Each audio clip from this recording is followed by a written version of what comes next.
Bismillahirrahmanirrahim. Assalamualaikum warahmatullahi wabarakatuh. Anak-anakku sekalian, kita bertemu kembali dalam mata pelajaran ekonomi. Pada pertemuan kita kali ini, kita akan membahas tentang penyusunan laporan keuangan untuk perusahaan jasa. Materi ini melanjutkan dari materi pertemuan yang kemarin, yang sudah membahas tentang kertas kerja.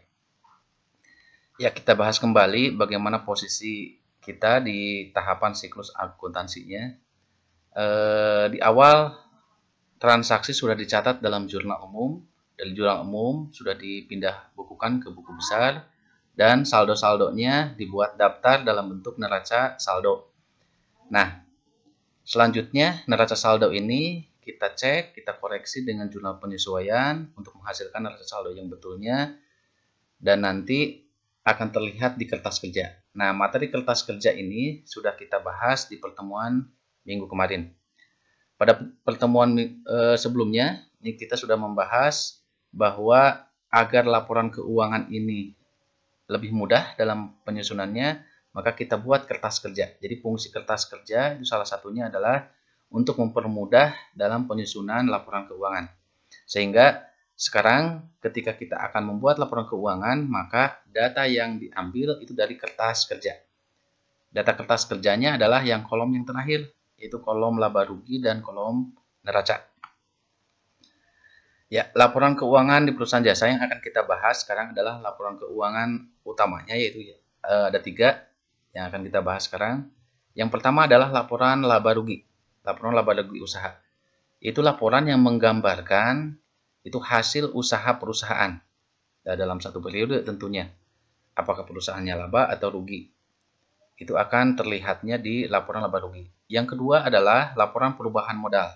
Nah, laporan perubahan modal ini laporan yang menggambarkan bagaimana modal berubah dari awal periode sebelum usaha dan menjadi modal di akhir periode setelah ada usaha.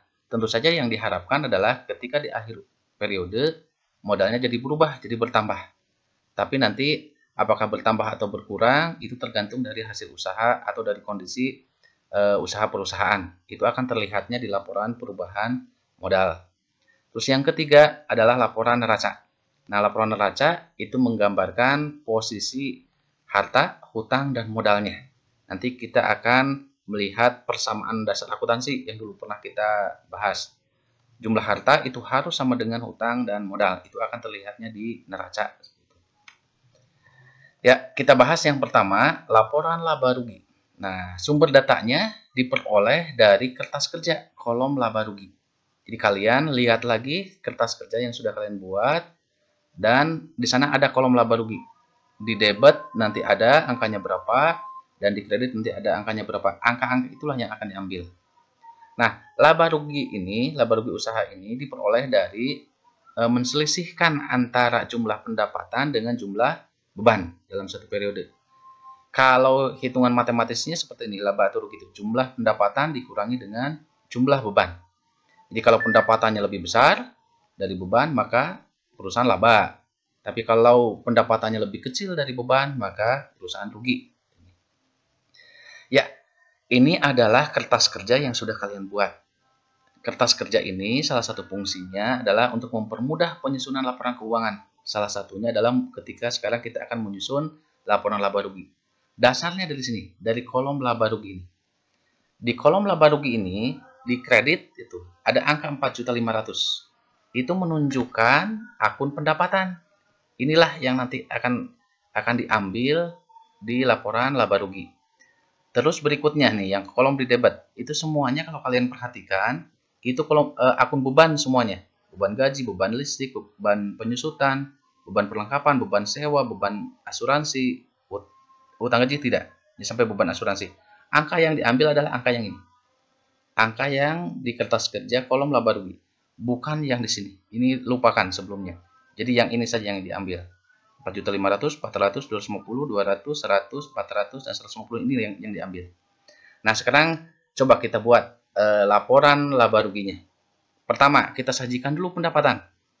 Nah, kita tulis pendapatan jasa servis ini 4.500.000.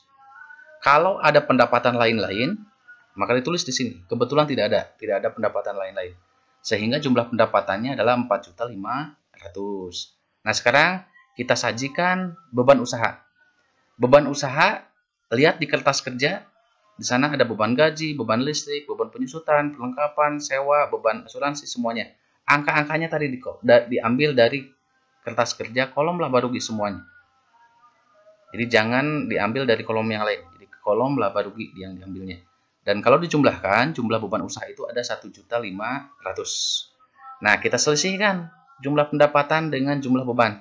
Kita selisihkan, ternyata selisihnya pendapatannya lebih besar, sebesar 3 juta rupiah di sini. Maka bisa dikatakan bahwa perusahaan memperoleh laba usaha sebesar 3 juta rupiah. Nah, ini artinya bahwa laporan laba rugi Top Motor periode bulan April memperoleh laba sebesar 3 juta rupiah. Nah, selesai sudah kita membuat laporan laba rugi. Berikutnya, laporan yang kedua, yaitu kita akan membuat laporan perubahan modal. Laporan perubahan modal itu nanti kita akan melihat, akan menggambarkan bagaimana modal awal itu dipakai untuk usaha. Nah, nanti usahanya apakah hasilnya menguntungkan atau tidak, laba atau tidak, terus nanti akan ada price atau tidak, nanti akan menjadi modal akhir. Nah, laporan perubahan modal ini menjadi indikator apakah modal sebelum usaha nanti berubahnya menambah, jadi modal akhirnya jadi bertambah setelah ada usaha, atau justru jadi semakin berkurang nanti ketika ada usaha. Logikanya, kalau udah ada usaha, maka mestinya modal itu akan terus bertambah. Jadi usahanya berarti menguntungkan. Tapi kalau tiap kali ada usaha, ternyata modal kita jadi terus berkurang, ya berarti tidak menguntungkan perubahan usaha kita. Ini bisa dilihatnya di laporan perubahan modal. Nah, sumber datanya adalah jumlah modal awal dan price ini diperoleh dari kertas kerja. Jadi modal, yaitu modal awal periode, dan angka price, jumlah angka price itu diperoleh dari kertas kerja kolom neraca. Di kolom neraca di sana ada modal sebesar kalau tidak salah 11.500.000 dan price 100.000 itu diambilnya dari kolom neraca. Terus berikutnya adalah jumlah laba rugi usaha, diperoleh dari laporan laba rugi. Tadi sudah dibahas bahwa perusahaan memperoleh laba sebesar 3 juta. Jadi yang mempengaruhi modal berubah itu yang pertama adalah hasil usahanya. Jika usahanya memperoleh laba, maka akan menambah modal, artinya modal akhir menjadi bertambah.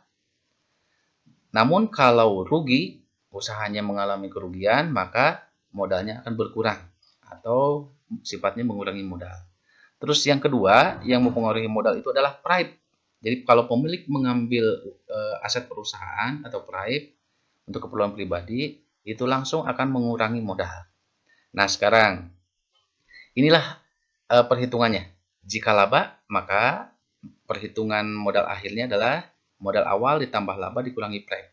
Tapi kalau rugi, maka mencari modal akhir itu diperoleh dari modal awal dikurangi rugi dikurangi price. Nah, kalau price mah sudah jelas nih. Kalau price mah sudah jelas itu sifatnya mengurangi. Nah, laporan perubahan modal untuk Top Motor. Lihat, modal per 1 April atau dianggap ini modal awal. Diambil dari kertas kerja kolom neraca. Itu ada 11.500.000. Boleh kalian cek lagi di kertas kerjanya.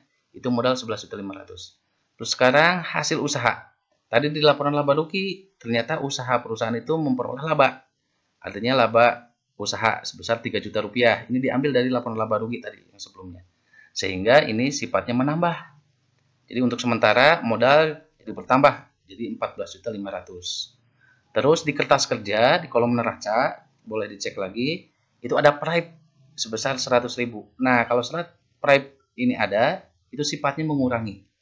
Sehingga angka modal menjadi 14.400.000. Nah, ini adalah modal per 30 April atau disebutnya modal akhir. 14.400.000.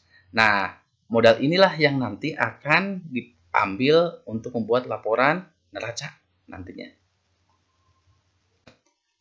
Ya, ini adalah laporan perubahan modal yang sudah kita buat. Sekarang kita bisa lihat bagaimana modal berubah. Modal yang muncul di kertas kerja tadi 11.500.000. Nih, ada pengaruh dari hasil usaha, laba, dan Prime. Sekarang modal per 30 April atau sering disebut modal akhir itu kayak sebentar. Nah, modal akhir ini sudah berubah menjadi 14.400.000. Jadi nanti ketika kita membuat laporan, berapa modalnya sekarang? Sekarang modalnya sudah berubah, bukan 11.500.000 lagi, tapi sekarang modal sudah menjadi 14.400.000 gitu. Nanti di laporan neraca modal yang kita laporkan yang 14.400.000 yang dari laporan perubahan modal ini. Ya, sekarang kita lanjutkan ke laporan neraca. Nah, laporan neraca ini pada dasarnya adalah menggambarkan posisi keuangan harta, hutang, dan modal. Ini berkaitan dengan persamaan dasar akuntansi yang pernah kita bahas. Jadi aktiva sama dengan pasiva. Aktiva itu harta, sedangkan pasiva itu hutang ditambah modal. Sehingga jumlah harta itu akan sama dengan hutang tambah modal. Nah, laporan neraca ini sumber datanya dari mana? Nah, semua akun harta dan hutang yang ada di kertas kerja, kolom neraca, itu akan masuk semuanya ke laporan neraca. Jadi sumber datanya diperoleh dari kertas kerja kolom neraca. Jadi semua akun harta, kas, piutang, sewa dibayar di muka, asuransi dibayar di muka, perlengkapan, peralatan semuanya, dan hutang diambil dari kertas kerja kolom neraca. Jadi dari kolom neraca, bukan dari kolom yang lain, tapi dari kolom neraca. Di kertas kerja itu paling ujung kanan. Sedangkan modal itu adalah sebesar modal akhir yang diambil dari laporan perubahan modal. Tadi sudah kita bahas bahwa modal perusahaan bukan 11.500.000 lagi, tapi sudah berubah menjadi 14.400.000 ini dari sini. Ya, kita lihat nih kertas kerjanya. Jadi dalam menyusun laporan neraca diambilnya dari kolom ini, diambilnya. Nah, angka-angka ini nanti akan muncul di laporan neraca semuanya.